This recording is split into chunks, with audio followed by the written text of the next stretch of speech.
नमस्कार, बहुत स्वागत है आपका। आप देख रहे हैं ग्रैंड धर्मासन मार्ग।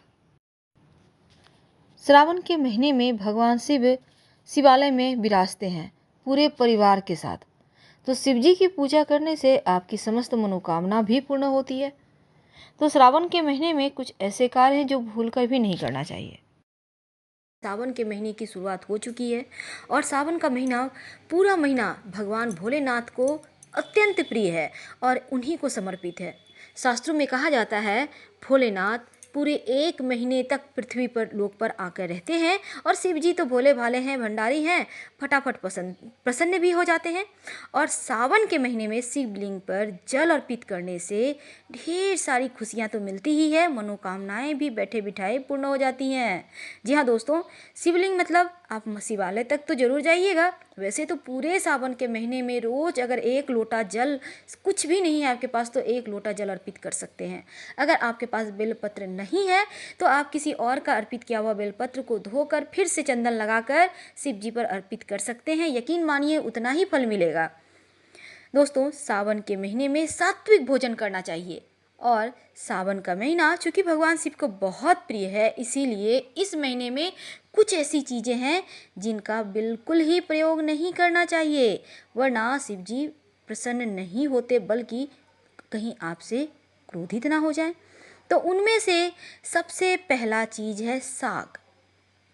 कोई भी साग हो, हरी पत्तेदार सब्जियां हो, सावन के महीने में नहीं खाना चाहिए क्योंकि इस समय पित्त बढ़ाने वाले तत्व की मात्रा बढ़ जाती है और सावन के महीने में कीट पतंगों की संख्या भी बढ़ जाती है जो सेहत के लिए, स्वास्थ्य के लिए नुकसानदायक होती है। इसलिए नहीं खानी चाहिए, बचना चाहिए।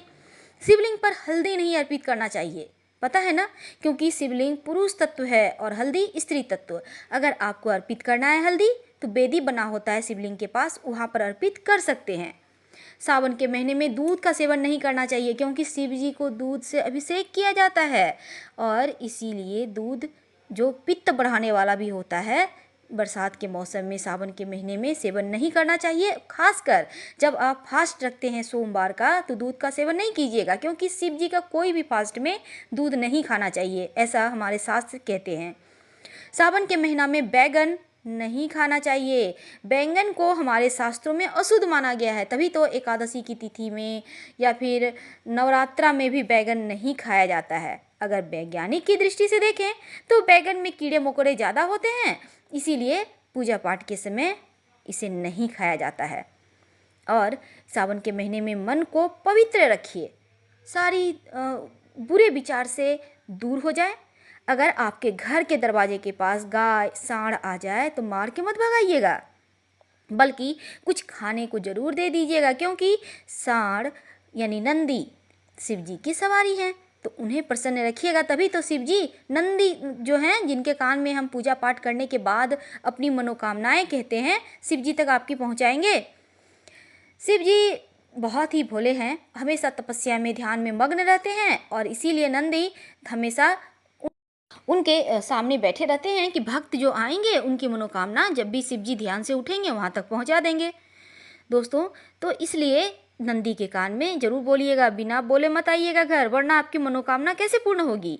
सावन के महीने में जहाँ तक संभव हो सात्विक भोजन आहार करना चाहिए ग्रहण, क्योंकि इसमें नॉन वेज, अल्कोहल, प्याज लहसुन वगैरह का सेवन से बचिएगा। और इस महीने में कभी किसी का अपमान नहीं करना चाहिए, बिना मतलब के झगड़े लड़ाइयाँ नहीं करनी चाहिए। इन सभी चीज़ों से दूर रहिएगा, तभी तो शिव जी तो मन देखते हैं। अगर आपका मन शुद्ध है, पावन है, तो शिव कृपा बहुत जल्दी हो जाती है। और अगर मन में ही छल कपट लाएंगे, झगड़े लड़ाइयाँ वाद विवाद करेंगे तो शिव कृपा भला कैसे आपको मिलेगी। सावन के महीने में शादी विवाह जैसे शुभ कार्य भी नहीं किए जाते हैं, वरना जिंदगी भर इसका नुकसान भुगतना पड़ता है। और अगर आप फास्ट रखती हैं सोमवार के दिन तो हरी सब्जियां मत खाइएगा।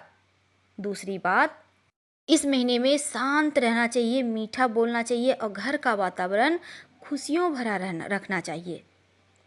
और नित्य दिन 1 लोटा जल तो अर्पित करना ही है। फिलहाल हम आपसे विदा लेते हैं। वीडियो पसंद है तो लाइक कर सब्सक्राइब करें। धन्यवाद। हर हर महादेव। फिर मिलेंगे।